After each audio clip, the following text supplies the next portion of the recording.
Hi friends, എല്ലാവർക്കും നമസ്കാരം. Welcome to Minnus tasty kitchen.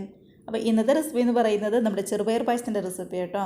അപ്പോൾ ഒരു അര കപ്പ് ചെറുപയർ ഉപയോഗിച്ചുകൊണ്ട് കുക്കറിൽ പെട്ടെന്ന് റെഡിയാക്കി എടുക്കാൻ പറ്റാവുന്ന ഒരു കിടിലൻ പായസമാണ്. നമ്മുടെ ചെറുപയറും ശർക്കരയും അതേപോലെ തന്നെ പാലും ഉപയോഗിച്ചുകൊണ്ട് പെട്ടെന്ന് റെഡിയാക്കി എടുക്കാൻ പറ്റാവുന്ന ഒരു അടിപൊളി പായസമാണ്. അപ്പോൾ ഇതേപോലെ കുക്കറിൽ എല്ലാവരും ഒന്ന് ട്രൈ ചെയ്ത് നോക്കുക. കൂടെ തന്നെ കമൻസൊക്കെ ആണെങ്കിലും മറക്കാതെ അറിയിക്കണേ. അതേപോലെ തന്നെ വീഡിയോയ്ക്ക് ഇഷ്ടമാകുന്നുണ്ടെങ്കിൽ ഒന്ന് ലൈക്ക് അടിച്ച് മറ്റുള്ളവരിലേക്ക് കൂടി നമ്മുടെ ഈ റെസിപ്പി ഒന്ന് ഷെയർ കൂടി ചെയ്യാനായിട്ട് മറന്നു പോകരുത് കേട്ടോ. അപ്പോൾ നമുക്ക് കണ്ടു നോക്കിയാലോ എങ്ങനെയാണ് നമ്മുടെ അടിപൊളി പായസം ഉണ്ടാക്കുന്നതെന്ന്. അപ്പോൾ നമ്മുടെ ഈ പായസം റെഡിയാക്കി എടുക്കാനായിട്ട് ആദ്യം തന്നെ ഞാനിവിടെ ഒരു കുക്കർ വെച്ചിട്ടുണ്ട്. അപ്പോൾ ചൂടായ കുക്കറിലേക്ക് ഒരു അര കപ്പ് ചെറുപയറാണ് നമ്മൾ ചേർത്ത് കൊടുക്കുന്നത്. നമ്മളിപ്പോൾ ഇവിടെ കുതിർത്തി വെച്ചിരിക്കുന്ന ചെറുപയറൊന്നുമല്ല, സാധാരണ ചെറുപയർ തന്നെയാണ്. ഇപ്പോൾ നമ്മളത് കഴുകിയിട്ടൊന്നുമില്ല കേട്ടോ, അല്ലാതെ ഇത് പതുക്കെ ഒന്ന് ചൂടാക്കി എടുക്കണം. അതിനുശേഷം വേണം നമ്മുടെ ഈ ചെറുപയർ ഒന്ന് കഴുകിയെടുക്കാനായിട്ട്.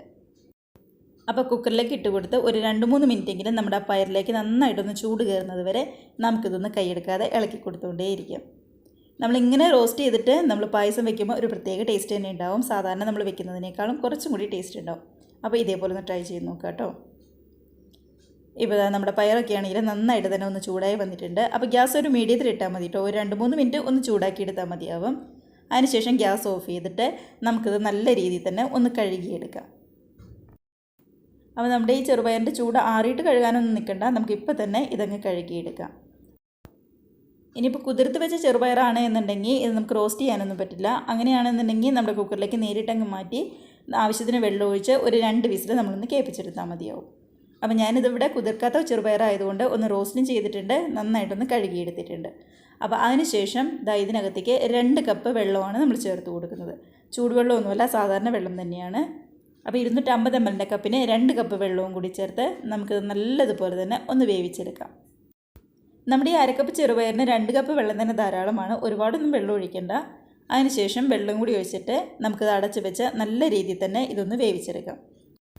നമ്മളിപ്പോൾ കുതിർക്കാത്ത ചെറുപയറായതുകൊണ്ട് തന്നെ ഏറ്റവും ലോ ഫ്ലെയിമിലാക്കി ഒരു 3 വിസിൽ ഞാൻ കേൾപ്പിക്കുന്നുണ്ട്. അപ്പോഴായിരിക്കും നല്ല രീതിയിൽ തന്നെ ഇതൊന്ന് വെന്ത് വരുള്ളൂ. ആ സമയത്ത് നമ്മുടെ കുതിർത്ത ചെറുപയറാണ് എന്നുണ്ടെങ്കിൽ ലോ ഫ്ലെയിമിലൊന്നും വെക്കേണ്ട, ഫുൾ ഫ്ലെയിമിൽ ഇട്ട് തന്നെ ആവശ്യത്തിന് വെള്ളമൊഴിച്ച് ഒരു 2 വിസിൽ കേൾക്കുമ്പോഴേക്കും നല്ലതുപോലെ തന്നെ വെന്ത് വരും. അപ്പോൾ ചെറുപയർ അവിടെ നിന്ന് വേവുന്ന സമയത്ത് നമുക്കൊരു ശർക്കരപ്പാനിയും കൂടി റെഡിയാക്കി എടുക്കണം. അതിനായിട്ട് ഞാനിവിടെ ഒരു പാത്രത്തിലേക്ക് 1 കപ്പ് ശർക്കരയാണ് ചേർത്ത് കൊടുക്കുന്നത്. അപ്പോൾ ശർക്കര നമ്മൾ ഇങ്ങനെ ഗ്രേറ്റ് ചെയ്തിട്ട് ചേർക്കുകയാണെങ്കിൽ പെട്ടെന്ന് തന്നെ ഇങ്ങ് റെഡിയായിട്ട് വരും. ഇല്ലാന്നുണ്ടെങ്കിൽ കുറച്ചധികം നേരം എടുക്കും ഒന്ന് റെഡിയായി വരാനായിട്ട്.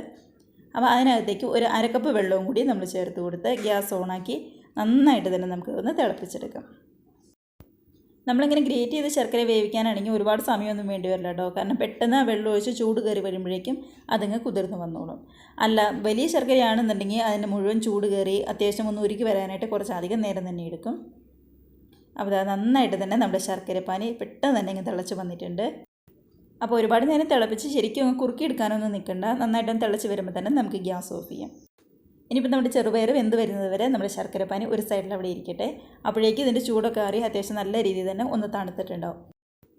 അപ്പോൾ നമ്മുടെ ഈ ശർക്കര നന്നായിട്ടൊന്ന് ഉരിയതിന് ശേഷം ഒരുപാട് നേരം തിളപ്പിച്ച് കഴിഞ്ഞാൽ തണുത്ത് കഴിയുമ്പോൾ ഇത് ഭയങ്കരമായിട്ട് അങ്ങ് കുറുകിപ്പോവും.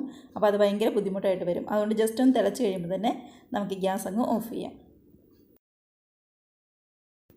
ഇപ്പോൾ നമ്മുടെ ചെറുപയർ ഒരു 3 വിസിലൊക്കെ കേട്ട് നന്നായിട്ട് തന്നെ ഒന്ന് വെന്ത് വന്നിട്ടുണ്ട്. അപ്പോൾ ലോ ഫ്ലെയിമിൽ ആയതുകൊണ്ട് തന്നെ കുറച്ച് നേരം എടുക്കും കേട്ടോ നമ്മുടെ ചെറുപയർ ഒന്ന് വെന്ത് വരാനായിട്ട്. കേട്ടോ, അപ്പോൾ ഒരുപാട് വെള്ളം അങ്ങനെ പറ്റിയൊന്നും പോയിട്ടില്ല. എന്നാൽ അടിയിൽ കുറച്ച് വെള്ളമുണ്ട്, നന്നായിട്ടൊന്ന് വെന്തും വന്നിട്ടുണ്ട്. ഇനിയിപ്പോൾ നമ്മൾ ചെയ്യേണ്ടത് നമ്മുടെ ഈ ചെറുപയർ നല്ല രീതിയിൽ തന്നെ ഒന്ന് ഉടച്ചെടുക്കലാണ് ചെയ്യേണ്ടത്.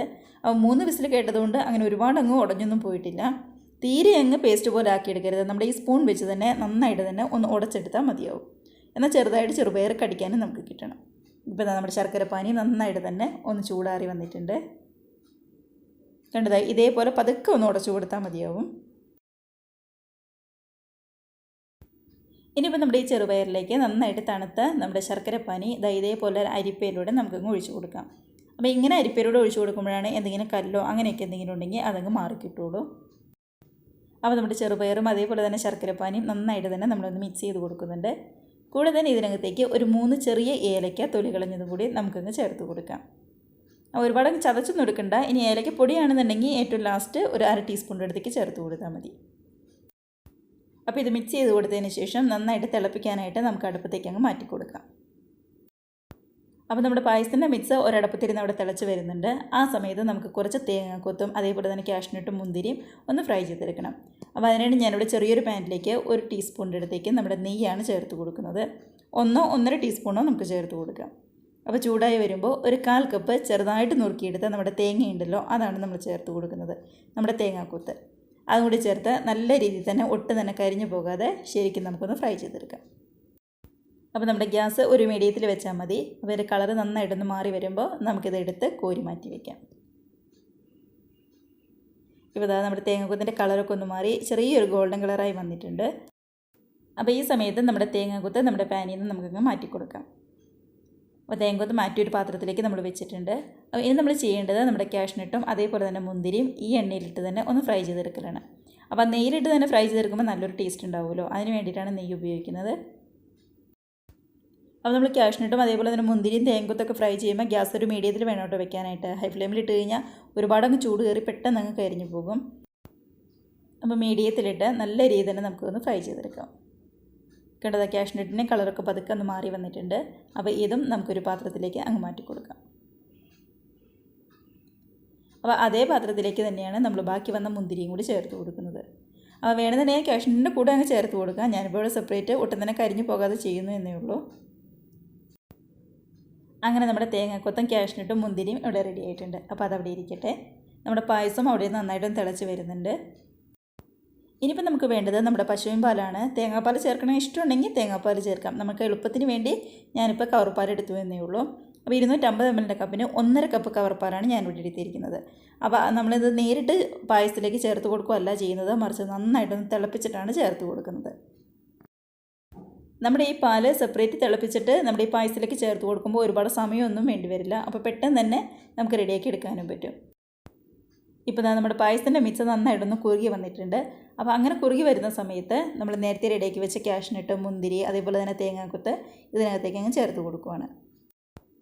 നമ്മുടെ പശുവിൻ പാലും അപ്പുറം ഇരുന്ന് നന്നായിട്ടൊന്ന് തിളച്ച് വരുന്നുണ്ട്. ഇനി ഇത് മിക്സായി കഴിഞ്ഞ് ഇതിനകത്തേക്ക് നമ്മുടെ ആ പാലൊഴിച്ച് ഒന്നും കൂടി ഒന്ന് മിക്സാക്കി നമുക്ക് ഗ്യാസ് അങ്ങ് ഓഫ് ചെയ്യാം. നമ്മളിങ്ങനെ പാല് സെപ്പറേറ്റ് തിളപ്പിക്കുമ്പോൾ ഒരുപാട് സമയമൊന്നും വേണ്ടി വരില്ല, പെട്ടെന്ന് തന്നെ റെഡിയാക്കി എടുക്കാൻ പറ്റും. അതുകൊണ്ടാണ് ഞാനിങ്ങനെ ചെയ്തത്. ഇനിയിപ്പോൾ ഇങ്ങനെ സെപ്പറേറ്റ് ചെയ്യാൻ താല്പര്യമില്ല എന്നുണ്ടെങ്കിൽ നമ്മുടെ ഈ പായസത്തിലേക്ക് തന്നെ ഒഴിച്ച് നന്നായിട്ടൊന്ന് തിളപ്പിച്ച് ഒന്ന് കുറുക്കിയെടുത്താലും മതിയാവും. അങ്ങനെ നമ്മുടെ പാലും കൂടി ചേർത്ത് ശരിക്കും ഒന്ന് മിക്സാക്കി നമുക്ക് ഗ്യാസ് അങ്ങ് ഓഫ് ചെയ്യാം.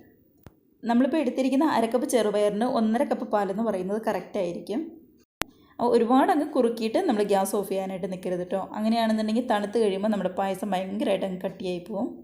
ഇതിപ്പോൾ ചെറുപയർ ആയതുകൊണ്ട് തന്നെ തണുത്ത് കഴിയുമ്പോൾ ഒന്നും കൂടി ഒന്ന് കുറുകി വന്നോളൂ.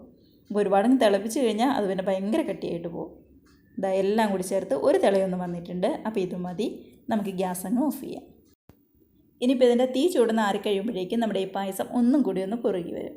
അപ്പോൾ ഇതാ ഇത്രയേ ഉള്ളൂ നമ്മുടെ പായസത്തിൻ്റെ റെസിപ്പി എന്ന് പറയുന്നത്. അപ്പോൾ എല്ലാവരും ഇതേപോലെ കുക്കറിൽ ഒന്ന് ട്രൈ ചെയ്ത് നോക്കി മറക്കാതെ കമൻസൊക്കെ അറിയിക്കുക. അപ്പോൾ ചെറുപയറൊക്കെ ഒട്ടും തന്നെ ഇഷ്ടമില്ലാത്തവരാണെന്നുണ്ടെങ്കിൽ പോലും ഇതേപോലെ ഒന്ന് ഉണ്ടാക്കി കഴിച്ച് നോക്കൂ കേട്ടോ. കാരണം നമ്മുടെ ശർക്കരയുടെയും പാലിൻ്റെയും നെയ്യുടെയും ഒക്കെ കൂടി ടേസ്റ്റ് ചെയ്യുമ്പോൾ ഒരു പ്രത്യേക ടേസ്റ്റ് തന്നെയായിരിക്കും. അപ്പോൾ എല്ലാവരും മറക്കാതെ ട്രൈ ചെയ്ത് നോക്കി കമൻസൊക്കെ അറിയിക്കുക. അതേപോലെ തന്നെ വീഡിയോ ഇഷ്ടമായിട്ടുണ്ടെങ്കിൽ ഒന്ന് ലൈക്ക് അടിച്ച് മറ്റുള്ളവരിലും കൂടി ഷെയറും കൂടി ചെയ്യാനായിട്ട് മറന്നു പോകരുത്. കൂടെ തന്നെ ആദ്യമായിട്ട് നമ്മുടെ ചാനൽ ആരെങ്കിലും കാണുന്നവരുണ്ടെങ്കിൽ വീഡിയോക്ക് ഇഷ്ടമായിട്ടുണ്ടെങ്കിൽ പ്ലീസ് ഒന്ന് സബ്സ്ക്രൈബ് ചെയ്തും കൂടി നമ്മുടെ ചാനൽ സപ്പോർട്ട് ചെയ്യുക കേട്ടോ. അപ്പോൾ എല്ലാവരും നമ്മുടെ ഈ പായസമൊക്കെ കഴിച്ച് നല്ല ഹാപ്പി ആയിട്ടിരിക്കുക. നമുക്കിപ്പോൾ ഇതേപോലുള്ള പുതിയ വീഡിയോസിൻ്റെ നല്ല അടിപൊളി റെസിപ്പീസൊക്കെ ആയിട്ട് വീണ്ടും കാണാം. അതുവരെ എല്ലാവർക്കും ബൈ.